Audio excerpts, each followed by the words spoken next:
you know, that in essence I can help people, and that in essence helps me.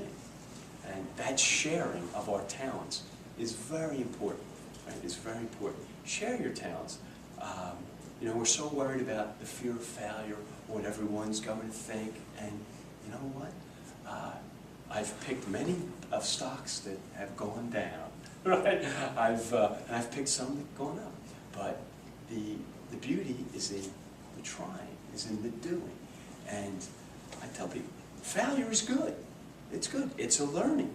It's a learning. Try, and pick yourself up and try again. And that's what I see perhaps with this economy, this great American angst that's out there. I talk to people, and they're like, wow, Tom, the economy, how are we going to recover, right? And I have 3 college tuitions to pay. College tuition is ridiculous. You know, retirements and things like that. But somehow, some way, I keep thinking about my mom. How did she raise 4 boys by herself? We paid our way through college. We begged, borrowed, we did what we had to do. But we got through it, right? And think of the people that came before us, what they had to endure.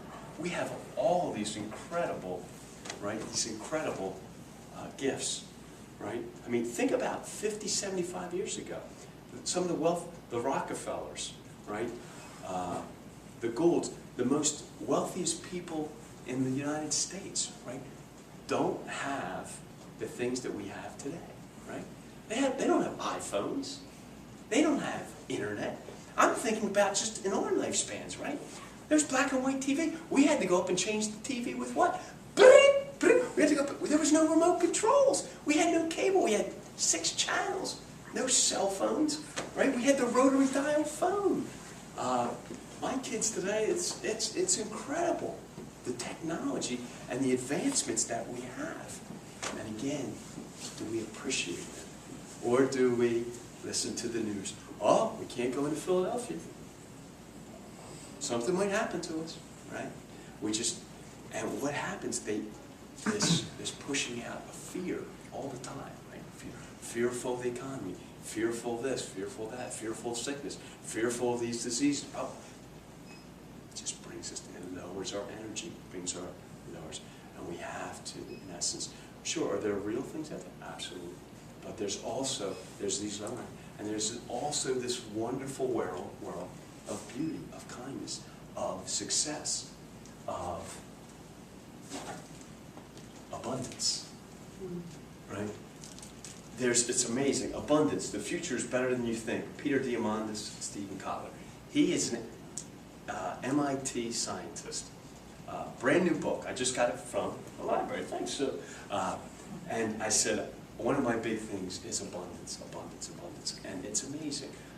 I'm not a scientist. I don't tune into all of the wonderful science that's going on out there. But it's incredible what they're working on. And some of you guys, are any of you guys in the sciences? Popular Science, Wired Magazine, anything like that? No, you're fellow humanitarians like me. But it's really incredible. It's really incredible. You read these things, what they're working on, technology-wise. And just like in our lifetimes, you know, my children can't believe, Dad, what do you mean? There was no Google? There was no, you talk to your iPhone, it talks back to you? I'm like, no, there wasn't. Right? I mean, I think this technology is distancing us, making us human. I sat next to my grandson going down to an event in our family, and the whole time he was, absolutely, you know, on this little computer. Absolutely. There was no no interaction with grandma, right? No. It's true. It's true.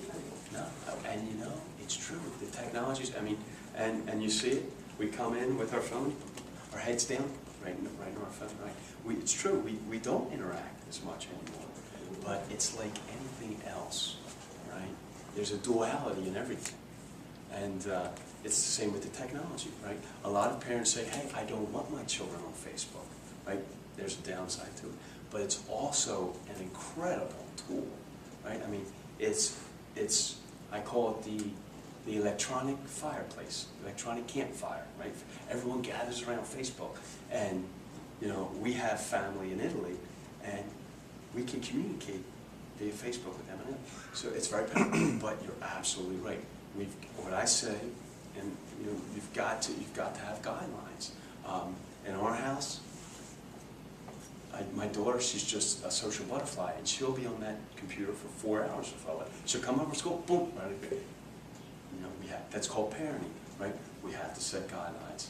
No computers. You're doing homework, fine. Nothing, no social, no buzzing. Turn it down, right? No video games, right? The video games for these kids, it's incredible. Now there's some positives to it, sports, but it's amazing at the ripe age of 8, right? They're playing Halo and again, it's very subtle, but what is it? It's a violence. It's violence, and the music bump, bump, bump. You know, dropping some of those lyrics. I'm like, whoo, wow, wait, you know, and the kids, we have to be very, I mean, they are the future. We have to be very mindful and make sure that we love, nurture, and support them. I always tell my guys, and